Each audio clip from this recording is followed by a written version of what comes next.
लेवलमध्ये आणि गावाच्या लेवलमध्ये गणेशचं आणि ईदचं बैठक घेतलेला आहे आणि सगळ्यांना जे पोलीसकडून सूचना आहे ते आम्ही दिलेलं आहे। विशेष तौर पर लेझर नाही वापरणार पाहिजे, दर गणेश मंडळला CCTV असणार पाहिजे, आम्ही ड्रोन कॅमेरा वापरणार। ही सगळे सोडून सर आम्ही नवीन एक योजना चालू केलेला आहे ही वर्ष दत्तक म्हणून।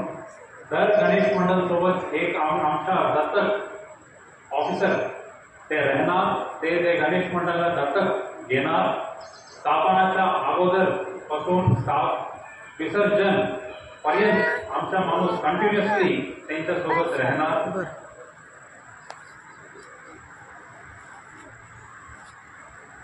जे 99% माणूस चांगला असतात आणि फक्त 1-2 माणूस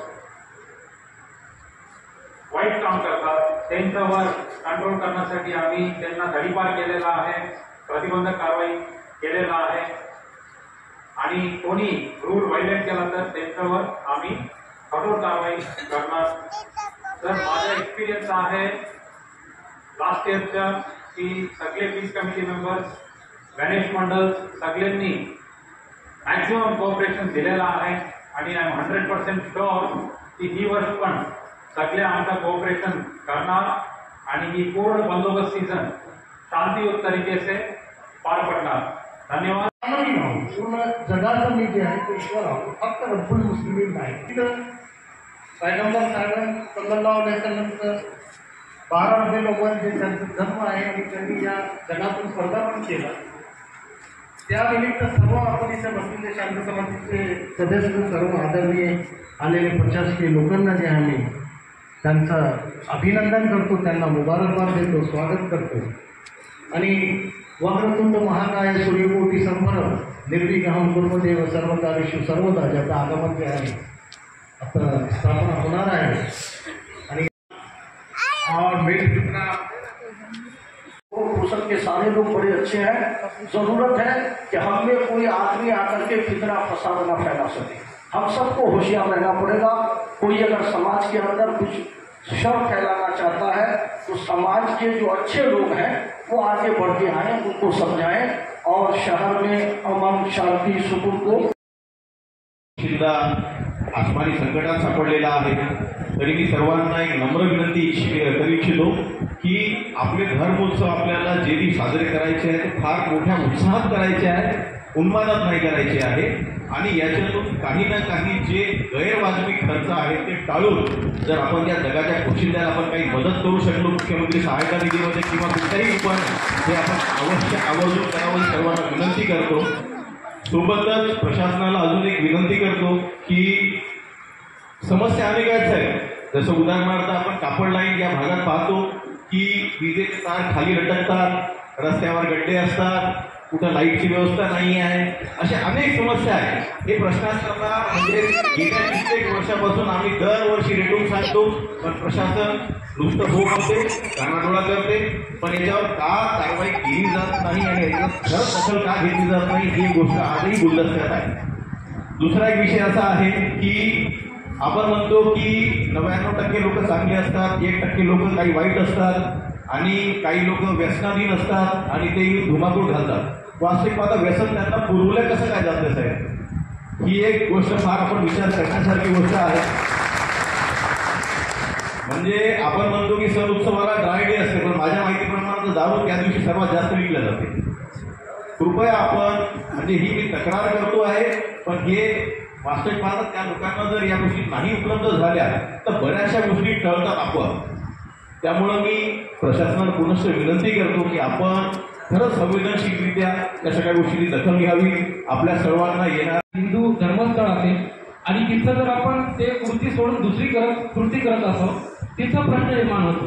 जर आपली मिरवणूक निघत असेल आणि त्या मिरवणुकीच्या दरम्यान जर मस्जिद आली असेल किंवा मुस्लिम बांधव दिसत असेल आणि त्यावेळेस जर आपण काही वाईट कृत्य करत असेल तर तिथं प्रश्न निर्माण होतो। तर सण सर्वांना साजऱ्या करण्याचा डॉक्टर बाबासाहेब आंबेडकरांनी अधिकार दिलेला आहे। तर माझी ही विनंती आहे सर्वांना, हिंदू मुस्लिम किंवा बौद्ध जे बांधव आहे की सण आपण आपल्या धर्मानुसार आपल्या श्रद्धेनुसार साजरा केला पाहिजे. दुसऱ्याला दाखवण्यासाठी जेव्हा आपण साजरा करतो तेव्हाच प्रश्न निर्माण होतो. आणि प्रशासनाला माझी विनंती आहे की ज्याप्रमाणे इथं खूप स्वागतार्ह गोष्ट आहे की मुस्लिम समाजातर्फे डीजेची पद्धत होत राहिली आहे, त्याचप्रमाणे आमच्या हिंदू बांधवांना विनंती आहे की जर आपल्या डीजेमध्ये तुम्ही डीजे वाजवा, परंतु त्याच्या व्यतिरिक्त जर आपल्याजवळ अजून काही पैसे उरले असेल तर आपल्या समाजातील जे मुलं का सिर्फ एक मैसेज था आपके लिए कि जितने भी प्रश्न आए हैं वो सारे प्रश्नों को बहुत ही गंभीरता से नोट किया जाए. और मैं बाकी के जो यहाँ संसद में एडीओ साहब हैं, हमारे सीओ साहब हैं और कांग्रेस सभी पीडब्ल्यूडी के यहाँ बैठे हैं, तो मंत्री साहब का यही आदेश है कि इस चीज़ों को ध्यान रखा जाए कि जो रास्तों का क्लियरेंस है उस सब विषयों पर मंत्री साहब पूरा पाठपुरावा आपके साथ करेंगे. जो रास्तों का क्लियरेंस है सीओ साहब, एसडीओ साहब और माथुरकर सर को भी आप मैसेज दीजिए. और बाकी का जो कोई विषय होगा तो मंत्री साहब का साथ आपको रहेगा. और जो विषय है जनता के लिए, तो जनता ने हमेशा पूर्व की जनता ने प्रशासन को सहकार्य दिया है और बीच में जब कोई कड़ी की जरूरत पड़ती है तो लोक प्रतिनिधित्व के रूप में मंत्री साहब ने दोनों कड़ियों को अच्छे से संभाल के रखा है. तो इस साल भी इस तरह का ध्यान रखा जाएगा. और एक महत्व का विषय है कि जैसे दोनों समाज के बहुत ही महत्व के पर्व को दोनों समाज बहुत उत्साह से उसको मनाया करे, पर उसके साथ साथ जो समाज के लिए महत्व की बात है, रवि भैया ने भी अपने विषय में बताया, जो मंत्री साहब ने भी बताया कि हम उत्साह करते हैं हमारे धर्म को आगे बढ़ाने के लिए. और ये एक धर्म का पूजनीय विषय होता है दोनों समाज के लिए और सभी समाज यहाँ जो आए हैं उसके लिए. तो जितना हम उत्साह करते हैं उतना ही अगर हम सेवा कर पाए तो वो एक बहुत महत्व की बात रहेगी हमारे मतदार संघ के सभी व्यक्ति के लिए, सभी वर्गों के व्यक्ति के लिए. तो इस चीज का भी ध्यान रखें कि हर एक मंडल नुकसान हुआ है वहाँ कोई मदद पहुँचाए. जितना हम इन्वेस्ट करते हैं डीजे में उतना ही इन्वेस्ट हम अगर सेवा में करेंगे तो अच्छा होगा. और जहाँ जनता को जरूरत पड़ती है वहाँ लोक प्रतिनिधित्व के रूप में मंत्री साहब और मैं और पूरा नाइक परिवार आपके साथ रहेंगे.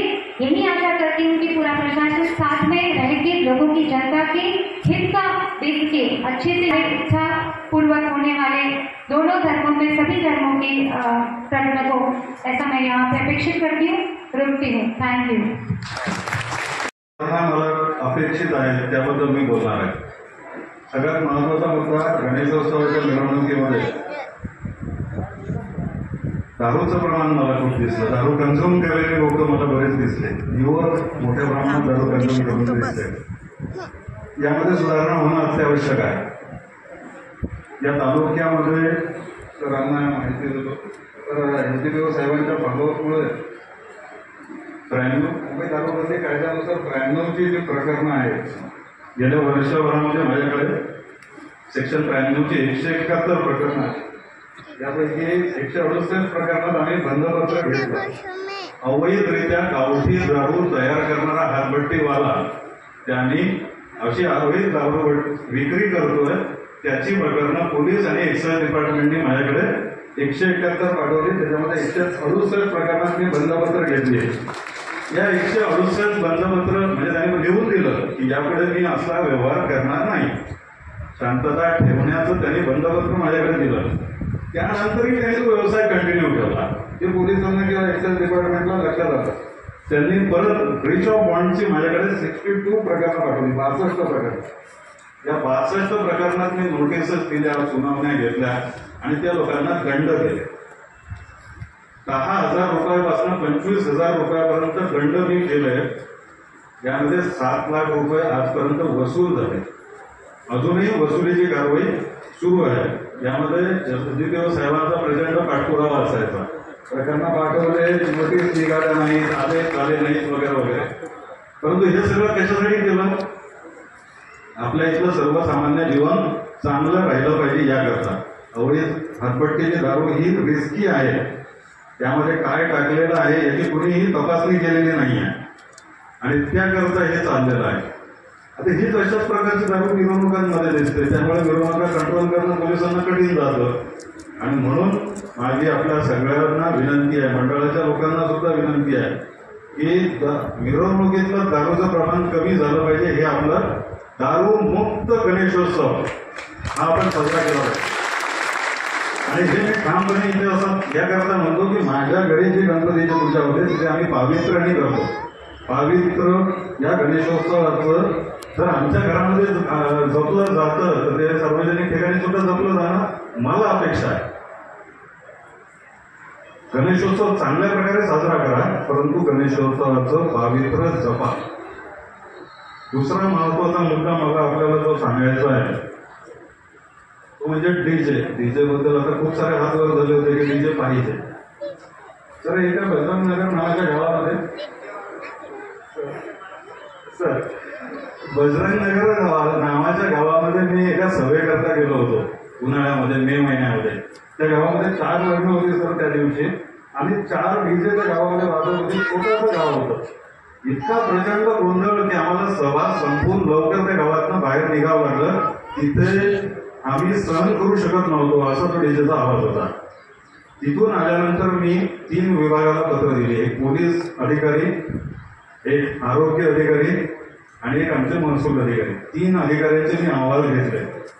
त्यांचे अहवाल आले की हा डीजे मनुष्याला घातक आहे असे 3 अहवाल माझ्याकडे आले. त्यावरून मी मुंबई पोलीस कायद्यातल्या एका तरतुदीनुसार एक आदेश पारित केला की हे घातक डीजे माझ्या कार्यक्षेत्रामध्ये वाजवले जाऊ नये आणि कोणी वाजवत असेल तर त्याच्यावर पोलीस अधिकाऱ्यांनी योग्य नियमानुसार कारवाई करावी. सर्व पोलीस अधिकाऱ्यांना मी हा आदेश पाठवलेला आहे. याची अंमलबजावणी होते की नाही हे मी आता बघणार आणि नाही झालं तर माझ्या तलाठ्यांना मी पोलीस स्टेशनला जाऊन तक्रार द्यायला सांगणार. कारण काय, हे धोकादायक आहे. मला छातीमध्ये धडधड व्हायला लागतं. मला जर कायदा सुव्यवस्था सांभाळायची आहे तर मला त्रास होतो. मी रोज बीपीची गोळी घेतो, रोज मी शुगरची गोळी घेतो. मला याचा त्रास होतो. माझं वय फक्त 50 वर्ष आहे. माझ्यापेक्षा वयाने जास्त असणारे सिनियर सिटीजन या शहरामध्ये भरपूर आहे. मला त्यांची काळजी वाटते. मला काळजी वाटते लहान मुलांची, जी छोटी छोटी बालकं ज्यांचं शरीर अजून परिपक्व झालेलं नाही हा आवाज सहन करायसाठी, मला त्यांची काळजी वाटते. आणि म्हणून याची अंमलबजावणी व्यवस्थितरित्या करून घ्यायची माझी जबाबदारी आहे. त्याकरता मी प्रयत्न करणार आणि निश्चितपणे करणार. म्हणून माझं आपल्या सगळ्यांना आव्हान आहे की डीजे मुक्त हा आपला गणेशोत्सव असला पाहिजे. याकरता आपल्या सगळ्यांनी प्रयत्न करायचे. तिसरं म्हणजे महाराष्ट्र कला अकादमी तर्फे काही स्पर्धा गणेश मंडळांकरता आयोजित केल्या जात आहेत. जवळपास 1.5 कोटी रुपयांची बक्षिसं उत्कृष्ट गणेश मंडळ जे असतील त्यांच्याकरता जाहीर केलेली आहे. या स्पर्धेच्या डिटेल्स अजून सविस्तर आपल्यापर्यंत येतील, ते आपल्यापर्यंत पोहोचतील. माझी विनंती आहे की दारू, डीजे अशा वाईट गोष्टी सोडून आपण चांगल्या गोष्टी जर का देखावे निर्माण केले, या स्पर्धेमध्ये पार्टिसिपेट केलं आणि बक्षिसं मिळवले, आपल्याची कल्पना जर तिथे दाखवली तर निश्चितपणे आपल्याला या स्पर्धांमध्ये जिल्हा स्तरावर, विभाग स्तरावर, राज्य स्तरावर बक्षिसं मिळवता येते. याशिवाय दादासाहेब फाळके चित्रनगरी गोरेगाव मुंबईचे त्यांच्यातर्फे सुद्धा गणपतीकरता रील्सची स्पर्धा सुद्धा ठेवली जाणार आहे. त्यानंतर काही सांस्कृतिक उपक्रम यामध्ये ठेवले जाणार आहेत. घरगुती गणेशाकरता छायाचित्र अपलोड करण्याकरता काही डिजिटल प्लॅटफॉर्म्स वगैरे तयार देणार आहेत. या अशा प्रकारच्या तरतुदी शासनाने या गणेशोत्सवाकरता केलेल्या आहेत. माझी आपल्याला सगळ्यांना विनंती आहे की गणेशोत्सव चांगला धूमधडाक्यात आपण साजरा केला पाहिजे. इतरही जे सण उत्सव पुढील कालावधीमध्ये आहेत ते सुद्धा चांगल्या प्रकारे साजरे केले पाहिजे, परंतु यांचं पावित्र्य जपून केलं पाहिजे. एक 2-3 चांगले पॉझिटिव्ह उदाहरण मला सांगायचं आहे. या शहरामधल्या 2-3 मिरवणुका मी पाहिल्याच्या अतिशय मला आवडल्या. त्यातली एक होती अहिल्याबाई होळकरांच्या मिरवणुकीची. त्यामध्ये डीजेमुक्त मोठी मिरवणूक होती, पण अतिशय शांततेत व्यवस्थित ती मला दिसली. त्यामुळे अशा चांगल्या मिरवणुकांबद्दल मी या ठिकाणी नमूद केलंच पाहिजे. बसवेश्वर जयंतीची मिरवणूक सुद्धा 2-4 पोलीस कर्मचाऱ्यांमध्ये पार पडली. मोठा बंदोबस्त लावण्याची गरज नाही पडली. महावीर जयंतीची मिरवणूक सुद्धा अतिशय शांततेत व्यवस्थितरित्या झाली. परंतु गणपतीच्या विसर्जनाच्या प्रोसेशनला आम्हाला इतर तालुक्यांना पोलीस बंदोबस्त बोलवावा लागतो. यावरूनच लक्षात येतं की आपल्याला काळजी घेण्याची आणि यामध्ये सुधारणा करण्याची गरज आहे. जिथे सुधारणा करण्याची गरज आहे तिथे आपण डोकं घातलं पाहिजे. दरवर्षी त्यामध्ये सुधारणा करत गेलं पाहिजे. यासाठी मी आपल्याला सगळ्यांना प्रशासनाच्या वतीने आवाहन करतो मिरवणुकीमध्ये लहान मुलं, महिला यांचा सुद्धा आपण सहभाग वाढवला पाहिजे. कारण माझ्या घरासमोरून जर मिरवणूक जात असेल, मला इच्छा झाली पाहिजे माझ्या आईला म्हणायची की घरासमोरून झालेली मिरवणूक चांगली आहे, बघायला समोर आहे. मला माझ्या पत्नीला म्हणायची इच्छा झाली पाहिजे की मिरवणूक चांगली आहे, बघायला ये, देखावा किती सुंदर आहे. मला माझ्या मुलीला म्हणायची इच्छा झाली पाहिजे. अशी मिरवणूक आपली असेल पाहिजे, असा आपला देखावा असला पाहिजे. की ज्या दृष्टीने आपण सगळ्यांनी मला असं वाटतंय की विचार करा, या दृष्टीने कारवाई करा, असं मी आवाहन करतो. आणि आपण हिंदूच्या संदर्भात काय झालं असेल त्याच्या संदर्भातले चित्र मॉर्फ करून एकत्रित करून टाकले जातात, ते आपल्यापर्यंत पोहोचतात. आपण त्याच्यावर काहीतरी वाक्य टाकतो, त्याला लाईक करतो, कॉमेंट करतो आणि एकमेकाला शेअर करतो आणि त्याच्यातून मोठ्या प्रमाणावर पोलीस स्टेशनला येतो आणि त्याच्यानंतर वाद करण्याचा प्रयत्न आपल्या शहरात मागच्या वर्षी जातात. आणि अशाच प्रकार सुद्धा महाराष्ट्रात सुद्धा खूप मोठ्या प्रमाणावर होतात. आपल्या यवतमाळ जिल्ह्यातला मागच्या वर्षामध्ये 39+ राष्ट्रपती सोशल मीडियामध्ये गुन्हे दाखल झाले आणि या सगळ्यांचा वयाचा गट पाहिला तर हा सगळा 15 ते 25च्या दरम्यानचा वयोगट होता. अजून आपल्याला कायद्याची अजिबात माहिती नाही. आपण मोठ्या प्रमाणावर अशा चुका मोठ्या प्रमाणात करतो आहोत. साताऱ्यासारख्या ठिकाणी कुशल सावळीला असं सोशल मीडियामधून प्रकरण घडलं, एक झुंड त्याच्या घरात घुसली आणि त्याला जिवेंत जाळून टाकण्यापर्यंत त्या झुंडीचं मर्दन केलं. अशा स्वरूपाचे कृत्य आपल्या महाराष्ट्रात सुद्धा करतायत आणि कुठूनही घडवलं जातं. आपल्याला ह्याच्यापासून दूर राहणं गरजेचं आहे. आपल्याला लक्षात आलं की आपल्या धर्माचं विखंडन करणारं, विडंबन करणारं असं काही पोस्टिंग माझ्यापर्यंत आले. आपण पोलीस स्टेशनला दोघा ठिकाणी जाऊन जरी सांगितलं तर पोलीस स्टेशनमध्ये निश्चितपणाने कारवाई करते. त्याला एक मोठी झुंड करायची आणि झुंडीला पोलीस स्टेशनने गुन्हा दाखल केला तरी गावात कुठेही जाऊन हे बंद कर, ते बंद कर अशा प्रकारचे प्रयत्न कोणी करत असेल तर निश्चितपणाने कायद्याने आता कठोर कारवाई नवीन कायदे तर आलेलेच. मागच्या जुलैपासून BNS लागू झालेला आहे. इलेक्ट्रॉनिक एव्हिडन्स ह्याच्यामधून घेतला जातो. इथून पुढे कन्व्हिक्शन सुद्धा मोठ्या प्रमाणावर होणार आहे आणि ह्याच्यामुळे सर्वसामान्य सगळ्या तरुण मुलांनी आणि आपल्याला काम ह्याच्यावर करायचं की आपलं कौशल्य विकास कसं व्हायला पाहिजे. आजचा समाज हा आर्टिफिशियल इंटेलिजन्सकडे डेव्हलप होताना दिसतो. आज घरामधलं कोलगेट संपलं आणि तुमच्या त्या डस्टबिन मध्ये टाकलं तर भविष्यात डस्टबिन पुढच्या वर्ष 2 वर्षातच अशा स्वरूपाच्या स्मार्ट डस्टबिन येतील की त्या डस्टबिन मध्ये पडलेलं कोलगेट त्या पर्टिक्युलर दुकानाला मेसेज पाठवेल की ह्याच्या घरामधलं कोलगेट संपलंय. ते मेसेज आपल्याला पाठवेल तुमच्यातलं कोलगेट संपलंय, तुम्हाला घरी पाठवतो.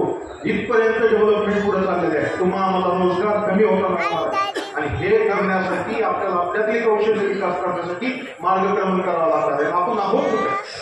आपल्या शेतीमध्ये नियमितप्रमाणे त्याच प्रकारची पिकं आहेत. आपण ड्रॉपिंग पॅटर्न बदलताना दिसत नाही. आपल्याला भांडवल कमी लागेल अशा स्वरूपाचे काही संशोधन वेगवेगळ्या संशोधन संस्थांकडून होत असतं ते आपण आत्मसात करत नाही आणि आपल्या घरच्यांना लोकांना आपण शिकवत नाही. किंबहुना माझ्या पुसद शहरात, पुसद तालुक्यात किती पाऊस पडतो आणि हे कसा अडवला पाहिजे, ह्या माझ्या शेतीला कसा पुरवला पाहिजे याच्याबाबतही आपला कुणाचा अभ्यास नसतो.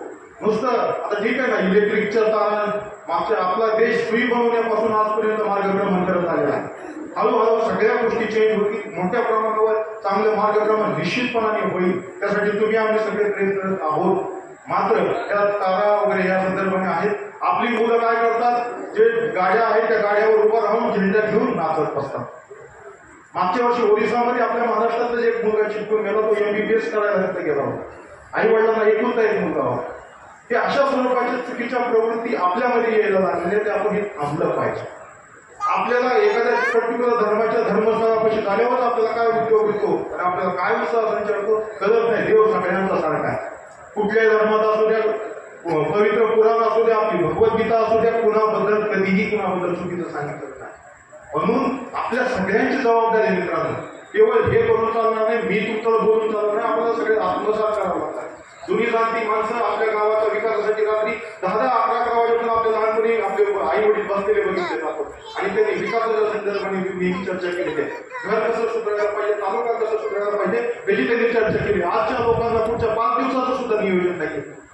आपण ठरवलं पाहिजे ना, मी माझं घर पुढच्या 5 वर्षांनी, पुढच्या 10 वर्षांनी कुठं पाहतो आहे, मला घरामध्ये काय डेव्हलपमेंट करायला पाहिजे त्याच्यावर मी ठरवायला पाहिजे. आपला त्याबद्दल कुठल्याही स्वरूपाचं मार्गक्रमण होताना दिसत नाही. म्हणून आवाजाची तीव्रता निश्चितपणे कमी राहिली पाहिजे. चांगलीच गाणी लावली पाहिजे. कुणाचंही विडंबन होणार नाही अशा स्वरूपाची गाणी वाजवली पाहिजे.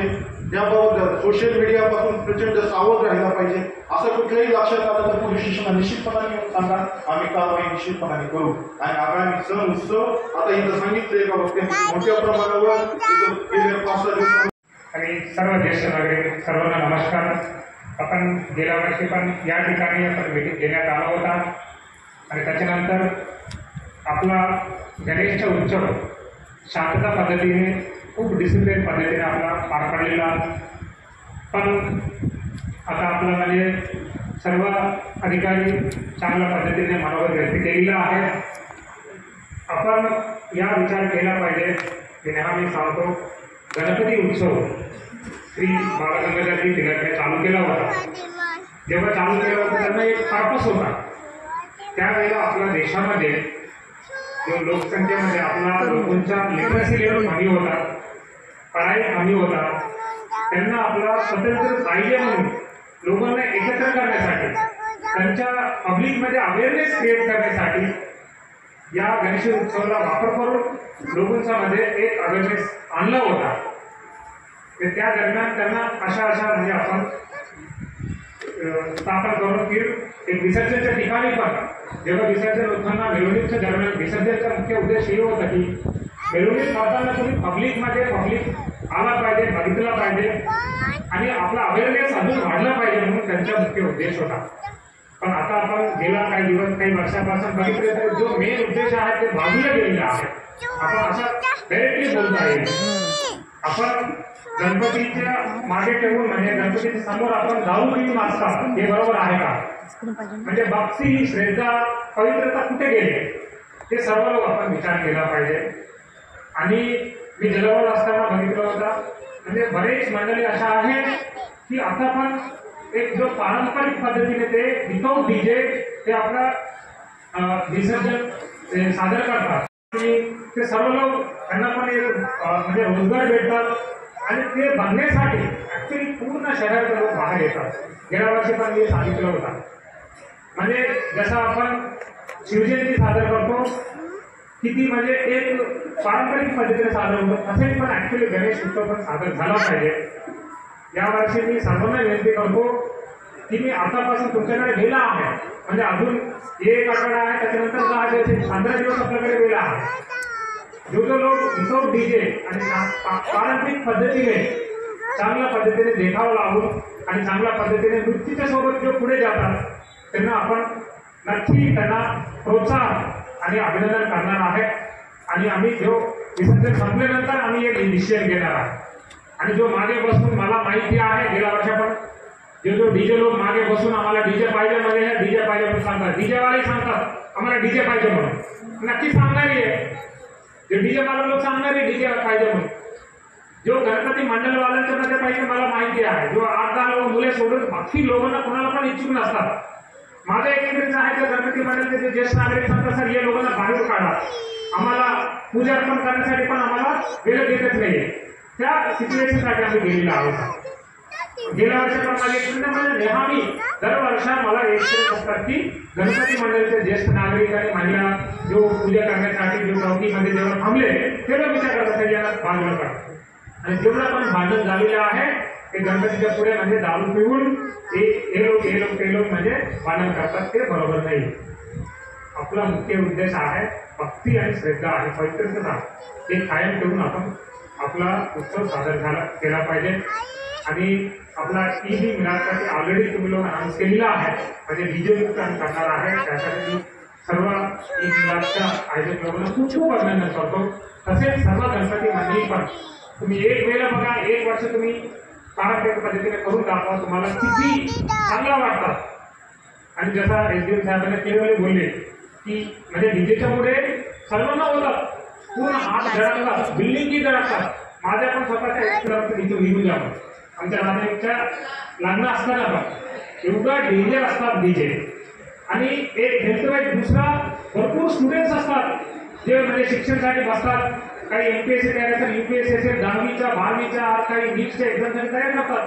त्यांचे तो गेले त्या दिवस गेले 1-2 दिवस पण पूर्ण ते त्याच्यामध्ये असतात. ते आणि ते वगळताना आपण माननीय आपला बॉम्बे हायकोर्ट आणि सुप्रीम कोर्टचे पण क्लिअर गाईडलाईन्स आहे की 75 डीबीच्या पेक्षा जास्त तुम्ही वाजवले ऑटोमॅटिकली कायदा म्हणजे गुन्हा दाखल करावा लागतो. हे सर्वांना माहिती आहे. त्यामुळे मी सर्वांना विनंती करतो, आपण हे डीजे म्हणून काय लावायच्या गरज नाहीये. आपला शांतता पद्धतीने भक्ती आणि श्रद्धेच्या सोबत आपण आपला जे पुढे जेवढा पण उत्सव आहे हे सादर केला पाहिजे. आणि मी सर्वांच्याकडून आम्ही हे अपेक्षित करतो. गेल्या वर्षी आम्ही स्वतः पूर्ण विसर्जनच्या वेळेला म्हणजे सकाळीपासून जोपर्यंत विसर्जन संपले तोपर्यंत मी थांबला होता. आणि एक दिवस पूर्वी विसर्जनच्या एक दिवस पूर्वी कोणी कुठेतरी काही व्हॉट्सअप स्टेटस ठेवले मग 100 लोक एकत्र द्यायला पोलीस स्टेशनला आलं. कोणी कोणाच्याबद्दल कोणाला पण माहिती नाही, तरी पण आम्ही पकडले आले ते झाले. म्हणजे जो सोशल मीडिया आपला पोलीस निश्चित क्लिअरली बोलले, आपला जो समोर आहे जो मेन एनिमी आहे सोशल मीडिया आहे. सर्वांच्या हातात मोबाईल आहे, कोणी पण काय पण स्टेटस ठेवतात, त्याच्यावर कोणी पण रिॲक्शन करायची गरज नाही. तुम्हाला वाटले का ऍक्शन पोस्ट टाकले बरोबर तुम्ही पोलीस स्टेशनला कंप्लेंट द्या, आमच्या जिम्मेदारी आहे त्यांच्यावर कारवाई करा. पण असेच आम्ही 100 लोक जमा होऊ 500 लोक जमा होऊ जाऊ आपण हे करू ते करू तेच गरज नाही. आपण हे पण बघितले आहे पुणे शहरामध्ये एक म्हणजे फेक अकाउंट तयार केला होता आणि त्याच्या फेक अकाउंटच्या मार्फतून त्यांना ते पोस्ट टाकला होता. आपण ते मुलांना अटक केले, त्याच्यानंतर आपल्याला कळालं की ते इनोसेंट मुलं होतं, ते टाकलेले होता. दुसरा जो त्यांचा रिव्हेंजसाठी दुसऱ्या मुलाने त्यांच्या मित्राचा फेक अकाउंट तयार करून आक्षेपार्ह पोस्ट टाकले. हे पण शासनातर्फे पु ल देशपांडे कला अकॅडमी अंतर्गत जी स्पर्धा आहे त्या स्पर्धेसंदर्भात मागच्या 3 वर्षापासून ही स्पर्धा सुरू झाली आहे. पण याच्यामध्ये मुद्दा असा आहे की जिल्ह्यातून एकाच मंडळाला एका नॉमिनेशन आपण महाराष्ट्र शासन राज्य लेवलवर करतो. त्याकरिता शासनाने एक कमिटी बनवलेली आहे ज्यामध्ये उपजिल्हाधिकारी आणि अनेक असे पदाधिकारी आहेत. ज्या प्रामुख्याने कला महाविद्यालयाचे अधिकारी असतील किंवा आरोग्य अधिकारी असतील यांचा सहभाग असतो. तर आदरपूर्वक आपल्याला विनंती करतो की मागील वर्षी आम्ही सहभागी होतो आणि पुसदमध्ये जवळजवळ मागच्या 4 वर्षाआधी आम्ही तालुकास्तरीय प्रथम पुरस्कार, जिल्हास्तरीय द्वितीय पुरस्कार असे मानकरी सुद्धा मागच्या 5 वर्षापासून समाज प्रबोधनाचा एक वेगळा वारसा आमचं मंडळ जपत आहे आणि समाज प्रबोधन सुद्धा करतात.